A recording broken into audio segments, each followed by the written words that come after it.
I want you to think back, just for a second, to a very specific kind of memory. Okay. Picture being a kid, maybe, I don't know, 5 or 6 years old.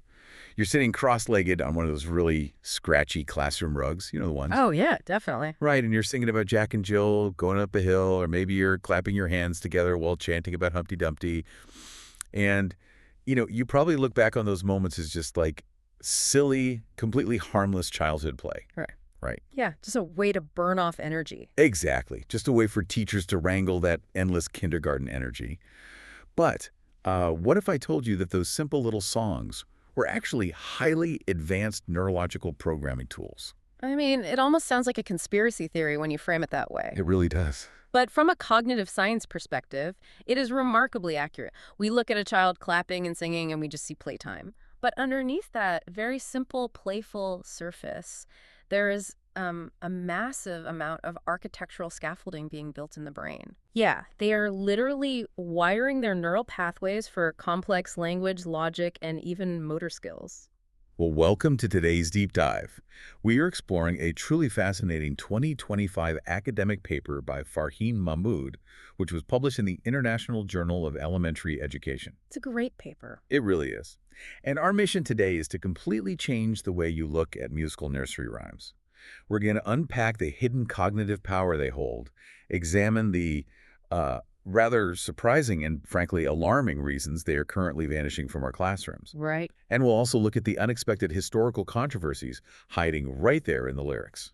The central conflict we are going to keep bumping into today is a profound tension in modern education. It's essentially a tug of war between traditional playful learning, which aligns perfectly with how the human brain naturally evolved to acquire information, and the immense modern pressures of academic achievement. The pressure to make learning look serious, right? Exactly. This demand that early learning look serious and structured. And that tension is exactly where we need to start.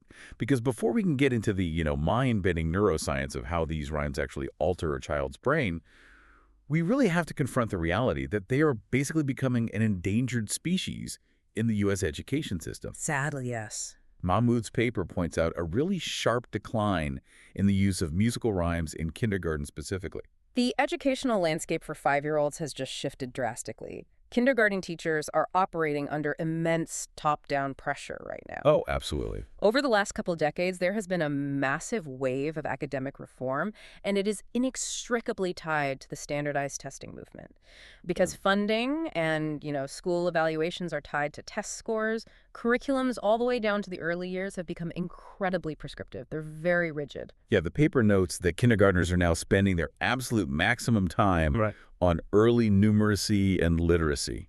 I mean, they are doing drills. Flashcards. Yes, flashcards. Yeah. For 5-year-olds. And it's a zero-sum game, right? Because there are only so many hours in the school day, so things just have to get cut to make room for that explicit instruction. Which means unstructured playtime, body movement, story time, and especially musical rhymes are being aggressively pushed out. They're viewed as fluff, basically. Right, fluff that takes away from the serious academic work. And the irony there is, it's thick enough to cut with a knife. How so? Well, school systems are desperately trying to absorb more explicit academic subjects earlier in a child's developmental window. They want higher reading scores by first grade. But in their rush to achieve that through rote memorization and drills, they are throwing out one of the most efficient, neurologically optimized learning tools they have at their disposal. It feels like it's like trying to teach someone how to swim by making them sit on the side of the pool and read a physics textbook about fluid dynamics. That is a perfect analogy. Right. We're saying, no, don't get in the water. You need to understand the theory of buoyancy first. Yeah. We are prioritizing these isolated, highly abstract academic skills over the natural, foundational ways that human beings actually absorb information. That swimming pool analogy hits the nail right on the head. Because when you let a kid just jump into the water, they learn the physics of swimming inherently. They learn it through feel, through resistance, through movement. They are doing physics without knowing the mathematical formulas. And the exact same principle applies to language acquisition. So the science provided in Mahmood's paper shows that while schools are cutting rhymes to focus on literacy drills, the rhymes themselves are actually building the exact literacy skills those standardized tests are looking for. Exactly. Okay, so if kids are naturally wired to learn in the water through play and song, What is actually happening in their brains when they hear a rhyme? Like, what is the neurological mechanism that standard drill-based education is completely missing here? To understand the mechanism, we first need to define the tools. The paper gives a very helpful breakdown of the terminology. Right, the different types of rhymes. Yeah, it distinguishes between nursery rhymes, musical nursery rhymes, and poems. So nursery rhymes are your short, simple verses with a repeating rhyme scheme. Musical nursery rhymes add a very strong, predictable emphasis on melody and rhythm. And then poems are different. Right. Poems can vary widely. They sometimes use much more complex language, abstract imagery, free verse, things like that. And that distinction matters Yeah. because it's the combination of the musical element, the rhythmic driving force, and the repetition that makes these tools so incredibly potent. Absolutely. The author introduces this concept that I absolutely loved. She called it slow-release grammar. Ah, yes. Slow release grammar is a brilliant way to describe a very complex cognitive process. Because, when children are 5 years old, their prefrontal cortex, the part of the brain responsible for complex logic, rule following, and abstract thought, is still highly underdeveloped. Just not there yet. Right. So if you try to teach them the mechanical rules of grammar, like verb conjugation or sentence structure, it just bounces off. They just stare at you. Exactly. But their auditory and motor regions are firing on all cylinders. They are completely sponge-like for melody and rhythm. So they take in these like unanalyzed chunks of language through a song. I mean, they have no idea what a prepositional phrase is, but they memorize the entire song perfectly. Yes, they store those linguistic patterns purely as musical data. And later, when they are older and a teacher actually introduces the formal pedagogical rule of grammar, the child's brain pulls up that musical file and goes, oh, wait, I already know how that sentence structure feels. Wow, so they essentially download the architecture of the language before they even know what a house is. That's exactly it. It provides them with meaningful, deeply embedded illustrative examples that are already hardwired into their memory banks. Let's look at a classic example from the text, Hickory Dickory Dock. Okay, yeah. Oh. Hickory dickory dock, the mouse ran up the clock. Right. Now imagine handing a kindergartner the word hickory or dickory on a stark white flashcard. Oh, that would be terrifying for a 5-year-old. Right. That is an intimidating, unfamiliar, highly complex phonetic string of letters. The cognitive load required to decode that from scratch is massive. Yeah. But because of the rhythmic bouncing pattern, the simple surrounding vocabulary like mouse and clock, and the repetitive structure of the song, the child can effortlessly learn and reproduce those complex words. They are mastering difficult phonetic structures without any of the anxiety of a reading drill. Wait, tell me if I'm looking at this wrong, but I'm struggling with this just a bit. Okay, sure. If I watch a 5-year-old happily singing about a mouse running up a grandfather clock, they really just look like they're parroting a catchy tune. Are you saying they are actively analyzing those words on a subconscious level? It's natural to be skeptical when the activity looks so frivolous. I totally get that. But they are not just parroting. What is happening under the hood is the development of phonological awareness. Phonological awareness. Yes, that is a critical term in early education. Phonological awareness is the ability to recognize and manipulate sounds in spoken language. When they hear the alliteration of hickory-dickory and the rhyme of dock and clock, their brain is beginning to understand that words aren't just solid, indivisible blocks of sound. Oh, I see. They are made up of smaller, movable, Lego-like sound units. Precisely. The paper explicitly notes that children have an inherent cognitive need for patterns. Rhymes feed that exact neurological appetite. And there is hard empirical data to back this up too, which Mahmoud includes in the paper. Like there was a 15-week Turkish study focused on 4th graders. Yes, that was a fascinating one. Yeah, they divided the kids. They had an experimental group doing activities deeply integrated with nursery rhymes, and a control group doing standard textbook-based education. And the results? After 15 weeks, the group using the rhymes showed highly notable improvements in reading accuracy, reading speed, and overall reading grades. And the fact that it was 4th graders is particularly striking. That shows this pattern recognition wiring doesn't just apply to toddlers. It continues to reshape and optimize reading fluency well into elementary school. That is wild. But the paper also highlights foundational research, like a massive study conducted in the Czech Republic. Researchers tracked 866 kindergartners over time. That's a huge sample size. Right, and they concluded that an awareness of rhymes in a child's early years was absolutely critical for their subsequent ability to acquire reading skills. Because reading is fundamentally about decoding patterns. If you can't hear the patterns in spoken language, you're going to struggle immensely to see the patterns in written symbols. Exactly. The rhymes pre-wire the brain to decode. It improves fluency, pronunciation, intonation. It is the literal foundation of literacy. And this leads to an incredibly exciting application. Because if we know that the brain is this eager to latch onto musical patterns and use them as a scaffolding for language, how else can educators use that? Like, how can we weaponize that pattern recognition to teach entirely different subjects? This is where we get into interdisciplinary learning. Which is my favorite part of this whole analysis, hands down. The musical rhyme is basically a Trojan horse. A Trojan horse, yeah. Right. A kid thinks they're just clapping their hands and singing a fun little song on the rug. But the teacher is actually downloading a highly complex interdisciplinary syllabus straight into their brain, completely bypassing all of their defenses. It's stealth education. The kids don't even realize they're doing academic work, which entirely removes the performance anxiety. The paper gives a fantastic example of a science poem about the water cycle, which is specifically designed to be sung to the tune of Twinkle, Twinkle, Little Star. Oh, I can hear it now. Yeah. Water, water, up so high, floating in the cloudy sky. Right, right. Think about the cognitive load theory here. Because you are using a melody that is universally familiar to the children, the cognitive load required to learn the tune is practically zero. Because they already know the song. Exactly. That frees up almost all of their mental bandwidth to absorb the new information layered on top of it. So, the scientific concepts of evaporation, condensation, and precipitation. Oh, that makes so much sense. And then, crucially, the teacher adds physical movement.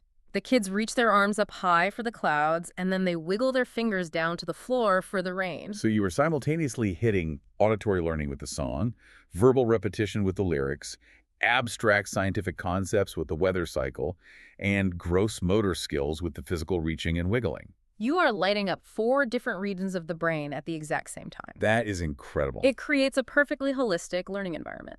Physical, sensory, and cognitive skills are synthesized.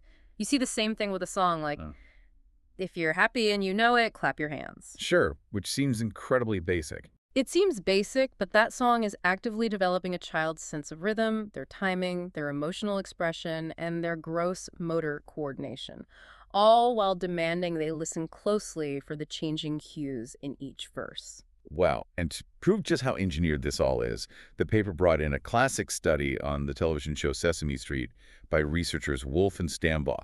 This completely blew my mind. The data on this is staggering. Yeah. They analyzed 21 hours of programming, which amounted to 759 different segments. And they found that 71% of all the social, emotional, and academic concepts on the show were taught through music. 71%. 71%. Television producers for children's media have known about this Trojan horse for decades. What the researchers specifically noticed about the newly composed songs on Sesame Street was the deliberate, highly engineered use of repetition. Think about those classic animated segments where, a pinball bounces around to count to 12.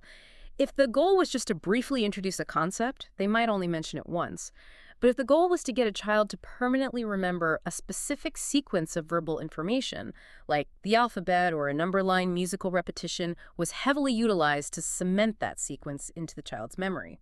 Which brings us back to the classroom and what the paper describes as the ultimate interdisciplinary Trojan horse, Pat a Cake. Yes. Mahmoud describes Pat a Cake not just as a song, but as an organizing center for early childhood study.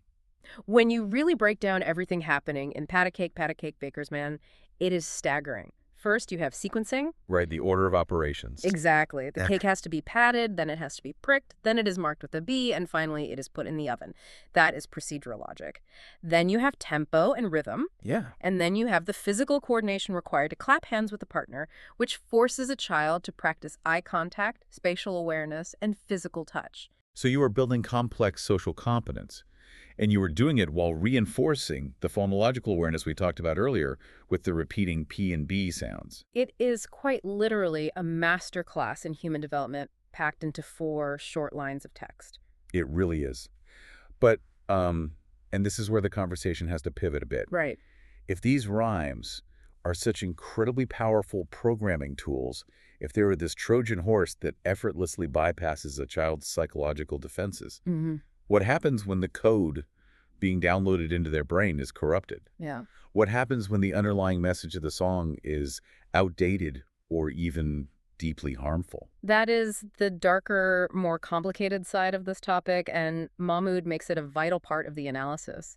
Because these traditional nursery rhymes have been passed down orally for centuries, they carry the heavy cultural baggage of the specific eras they were created in. And I think it's important to point out for you listening that our goal today isn't to take a political stance on this at all. No, not at all. We are just looking objectively at what Farheen Mahmoud's paper reveals about the history of these texts. And the research shows that because these rhymes are centuries old, they carry some heavy and often problematic cultural baggage. They just were not written with modern sensibilities in mind. The paper explicitly outlines that many traditional rhymes reflect outdated social norms. They often include colonialist perspectives, archaic gender roles, and in some cases, outright racial slurs. Right. Because the traditional canon relies so heavily on European themes, monarchs, and characters, it can inadvertently foster a very Eurocentric perspective in the classroom. If that is the only material used, it can easily isolate children from diverse backgrounds who never see themselves or their cultures reflected in the songs they're singing. The most glaring, uncomfortable example the paper gives is Eeny, Meeny, Meeny, Mo. Yes. Almost all of us know the modern sanitized version, Catch a Tiger by the Toe. Yeah. But the paper notes that the original lyrics from the 19th century didn't use the word tiger. It featured a highly offensive, explicit racist insult aimed at black people. The specific wording was eventually changed as society progressed, but the structure and the rhythm of the rhyme remain completely identical. It just demonstrates how deeply embedded these cultural artifacts are in our society. And it raises an immense challenge for educators today. The paper insists that educators cannot just blindly use these tools. They must carefully analyze the deep historical background of the rhymes they're bringing into the classroom. Absolutely. This raises a tough question, though. I mean, if I walk into a modern kindergarten in 2026 and those kids only know the Tiger by the Toe version and they have absolutely zero concept of the original 19th century lyrics, does that historical baggage still negatively impact the classroom? Or at a certain point, is it just history? It's a highly complex issue, but the stance of the research is that the origins fundamentally matter because they shaped the foundation of the culture we are continuing to pass down. So it's about the foundation itself. Right. Even if an explicit slur has been scrubbed out, the historical context of who was included as the hero, who was the villain, and who was entirely marginalized in these shared cultural texts remains baked into the tradition. Yeah, it makes a lot of sense. The paper argues that educators have a responsibility to not just rely on the defaults. Promoting inclusive, modern alternatives and eventually having age-appropriate dialogue about the content of nursery rhymes is essential for creating an equitable learning environment. Which puts an incredibly heavy burden on the shoulders of your average kindergarten teacher. It really does. They are being asked to utilize this immensely powerful neurological tool to teach phonological awareness in science, but they simultaneously have to act as a cultural historian to navigate a minefield of potential biases safely. Which brings us to a massive, glaring gap in the education system that the paper highlights. We are talking about the training gap. Mahmoud cites a survey of 180 kindergarten teachers, and the results showed that 85% of them actively use familiar nursery rhymes to teach concepts. So despite the push for standardized testing, teachers instinctively know these work and they are widely used. But the shocking part of the data shows that pre-service teaching programs like the colleges and universities training our future educators, they are not adequately preparing them to use these tools. Not at all. The studies show teachers lack categorical, explicit training on phonology. Because they aren't taught the deep cognitive science behind the songs, a lot of teachers end up using rhymes merely for, group participation. Right, or just to get the kids to quiet down and transition to recess. Yeah, exactly, rather than actively harnessing their full cognitive value. They are essentially using a supercomputer as a paperweight. Oh, that's a great way to put it. Teachers need to be explicitly shown how to transition a simple group song into a deep, multidimensional cognitive exercise. Mahmoud gives a brilliant example of how a trained teacher can do this with Jack and Jill. Yes, instead of just singing about them falling down the hill and moving on to the next activity, a trained educator will use the rhyme to prompt active critical thinking. They will actually stop the song and ask the kids, wait a minute, why did Jack and Jill fall down the hill? And suddenly the dynamic in the room completely shifts. The kids aren't just passively reciting a memorized poem, they are actively problem solving. They have to think about the physical world. The teacher can guide them, asking things like, was the pail of water too heavy for them to carry? Was the slope of the hill too steep? Did it rain and make the grass slippery? Did Jack trip over a rock? You can even bring in art or dramatic play, asking the children to draw their hypothetical solutions or act out different scenarios. You completely transform rote memorization into a multidimensional analysis of physics, cause and effect, and creative thinking. It just seems incredibly unfair to the teachers, to be honest. We expect them to unlock all this cognitive magic, interdisciplinary science, and phonological awareness. We expect them to know the historical origins of 200-year-old songs to avoid cultural landmines. And yet, our educational institutions aren't even giving them the basic keys during their training to do any of this effectively. That is the major urgent conclusion of Mahmoud's paper. There is a desperate need for ongoing, robust professional development in this specific area. Yeah. Educators need to be explicitly taught the neuroscience.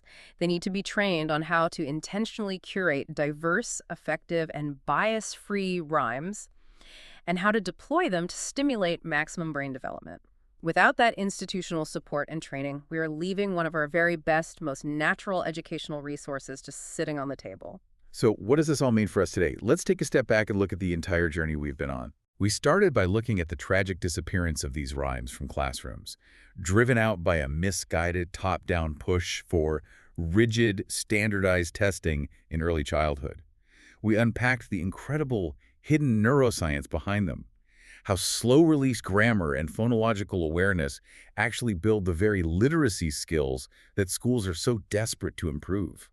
We explored how these simple melodies act as a Trojan horse, seamlessly blending physical movement, memory retention, and complex subjects like the water cycle into a zero-anxiety learning experience. Right.